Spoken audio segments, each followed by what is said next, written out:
다음은 행정과 소관 예산에 대한 설명 및 질의 답변을 실시하도록 하겠습니다. 김종명 행정과장님, 소관 예산에 대해 설명해 주시기 바랍니다.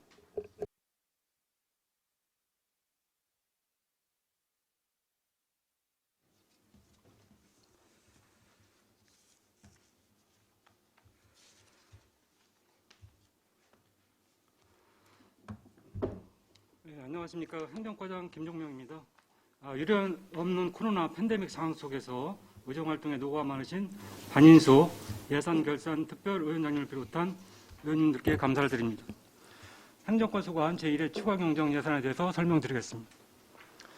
올해 행정과 총 예산은 기정예산 887억 5,795만 3천원에서 10억 1,702만 6천원을 증액 편성한 897억 7,497만 9천원이 되겠습니다. 예산서 1쪽입니다. 단위사업으로 코로나19 격리자 구호 지원입니다.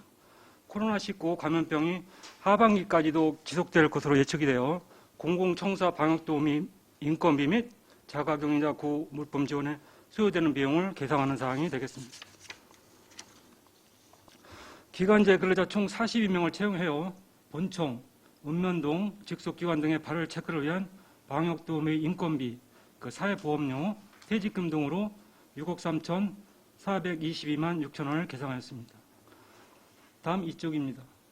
방역도우미 마스크 및 손소독제 등 소모품 구입을 위한 사무관리비 840만 원과 임시격리시설의 생필품 지원하기 위한 의료 및 구류비 3억 7,440만 원을 계상하였습니다. 코로나19 감염병에 대한 철저한 대응으로 지역사회 확산을 방지하고 단기적이지만 일자리 창출을 통하여 지역경제 활성화에 기여하고자 합니다. 이상으로 행정과 소관 1회 추경 예산에 대한 설명을 마치겠습니다. 네, 과장님 수고하셨습니다. 전문위원 검토보고는 기배부된 검토보고서로 가름하는 것으로 하고 질의 답변을 실시하도록 하겠습니다. 배석하신 팀께서는 발언이 필요한 경우 직위성명을 말씀하시고 발언해 주시기 바랍니다. 위원님께서는 질의해 주시기 바랍니다.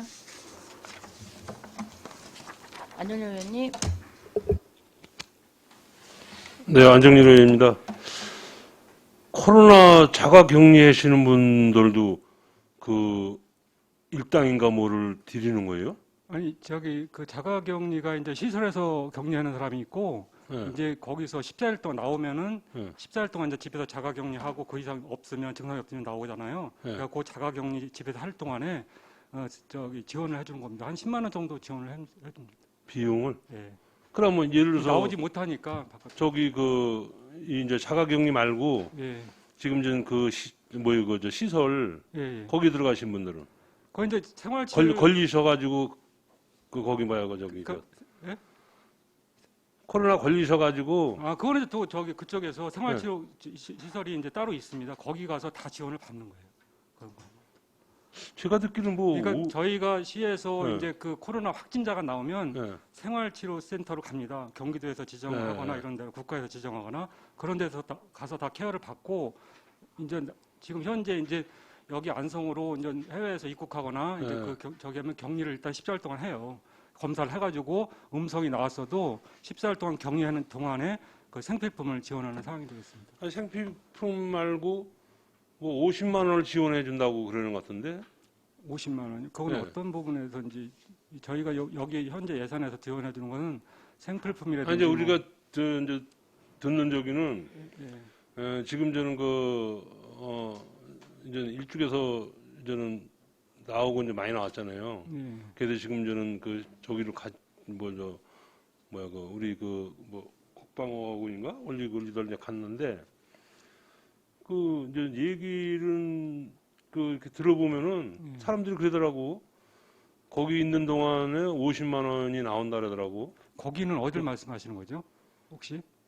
국방어학원 있잖아요. 국방어학원. 네, 그런 데는 이제 그게 생활치료센터거든요. 그런 네. 데서는 저기 국가에서도 이제 그 금액은 정확하게 제가 모르겠지만 네. 거기에 들어가서 그 사람들 다 케어를 받기 때문에 네. 거기에 소요되는 비용은 국가적인 경비로 다 지원을 받는 거예요. 아니, 이제 지원해 주는 거 말고도 50만 원씩을 뭐 준다는 거. 글쎄 그거는 이따가 혹시 보건소에서 저기 하시게 되면은 네. 여쭤보시면은 뭐 정확하게 구체적으로 말씀을 하실 수 있을 것 같거든요. 지금 이것도 지금 생필품 같은 거 이거는 지금 자가격리만 얘기하는 거예요? 예, 자가격리, 그러니까 시설에서 자가격리가 하는 사람이 있고, 예. 대부분 이제 집에서 집에서. 음성인 사람이 예. 대부분 집에서 합니다. 그래서 한 3개월 동안 한 500명 정도 되는데, 그 사람들에 대해서 이제 10만 원씩 정도에, 예를 들어서 그 사람 못 나오잖아요. 예. 거기에 이제 햇반이라든지 라면 뭐 이런 네. 거 또 곰탕 국물 뭐 이렇게 해가지고 한 10만 원 상당을 세트로 이렇게 포장을 해가지고 배달을 합니다. 저기들이.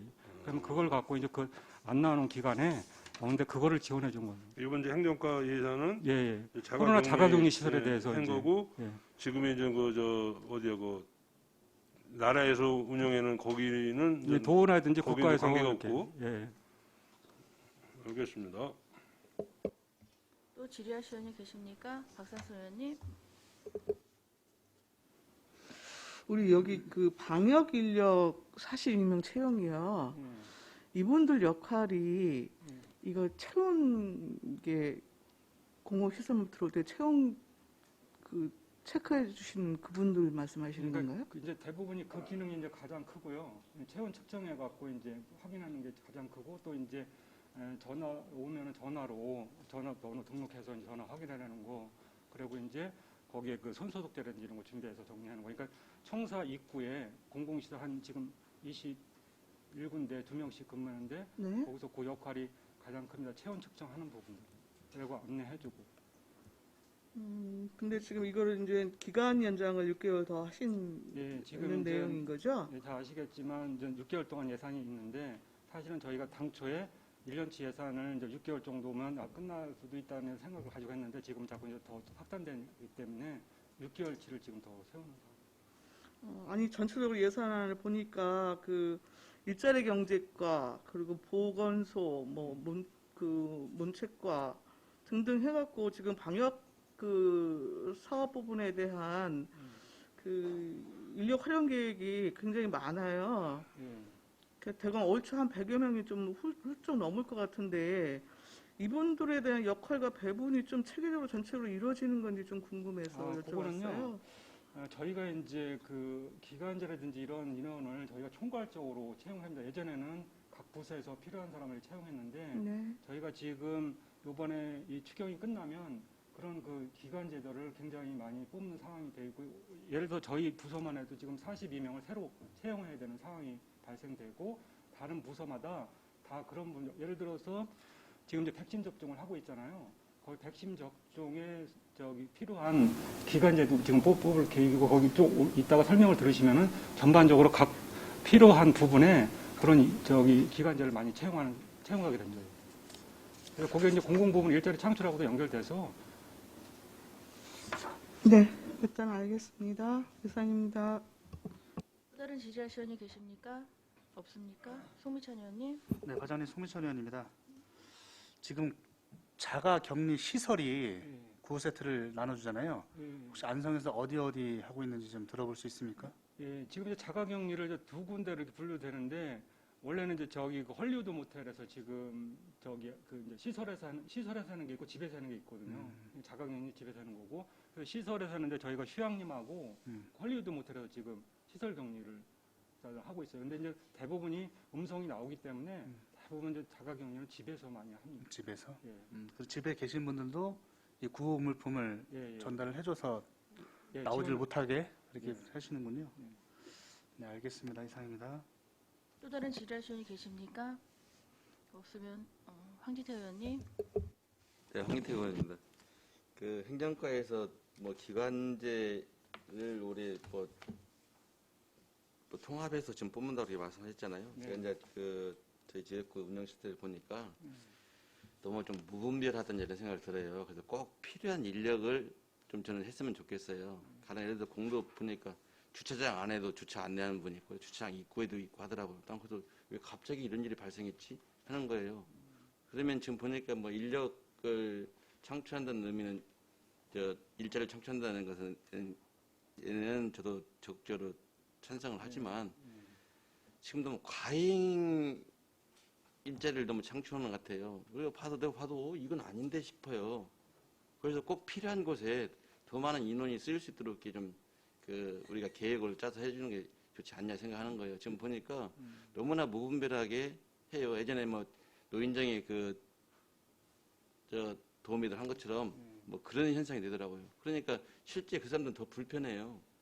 그래서 지금 기간제 뽑을 때 꼭 필요한 고대 인력을 배치할 고대에 인력이 배치돼야 하기 때문에 그런 건 좀 고려해서 좀 해줬으면 좋겠어요. 뭐 그래서 이제 저희가 기간제를 뽑지 말라는 얘기가 아니잖아요. 예. 그래서 꼭 필요한 곳에 예. 필요한 인원이 가는 게 맞다 이렇게 생각합니다. 예, 알겠습니다. 이거 추가적으로 말씀을 드리면 사실은 아까도 약간 언급을 했지만 각 부서에서 이렇게 약간 이제 뭐랄까 채용하는 데 있어 기준도 틀리고 막 이래서 각 부서에서 필요한 기간제는 저희한테 요구를 합니다. 그래서 저희 검토를 해가지고 사전 심사도 하고 그래서 지금 그렇게 가기 때문에 그런 부분이 지금 그렇게 일부 부분에서는 보일 수도 있을 겁니다만, 근데 그렇게 체계적으로 지금 운영을 하고 있고 저희가 채용한 다음에 다시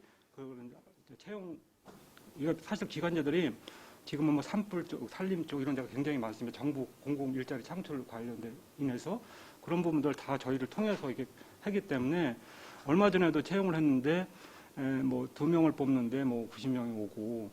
그러니까 뭐 산불 감시원이나 그런 걸 얘기하는 게 아니고요. 이거 전반적으로 다 말씀을 지금 일반 관세에 있는 것인데 예. 지금 그거예요. 제가 봤을 때는 실적 위주가 아닌 실질적인 일자리를 창출하라 이거예요. 예, 알겠습니다.